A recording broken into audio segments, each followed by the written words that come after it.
My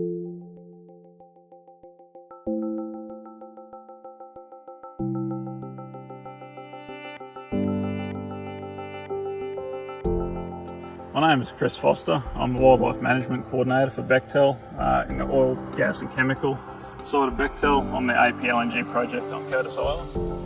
As far as training goes, I'm a bit different to everyone else in the environmental team. I don't have a university background. All my workers will be in field-based work, working for venom collection facilities, collecting snakes out in the field, learning first aid, treating people that have been bitten by snakes, and working with emergency services.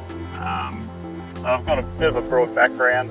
I've been there nearly 3 years now. When it started off, the first 12 months is a lot of field-based work, walking in undisturbed areas for clearing, doing pre-clearance, looking to see if we could find any animals before we brought the dozers in and excavators to knock trees over, checking hollow-bearing trees for nesting birds and possums. Now the site's growing, coming out of the ground. It's more observation around site for any environmental non-compliances. Bechtel do a range of things to protect the habitat on site, and probably one of the major ones is revegetating the batters with native trees from this area that produce seed and fruits that the native animals eat.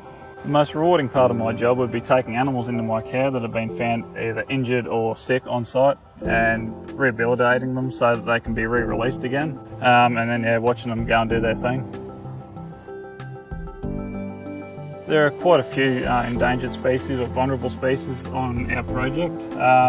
One of the larger ones is the white-bellied sea eagle, and there's migratory shorebirds. So whenever they're within 25 metres of any of our equipment operating, we cease operations until that bird's out of the 25 metre zone.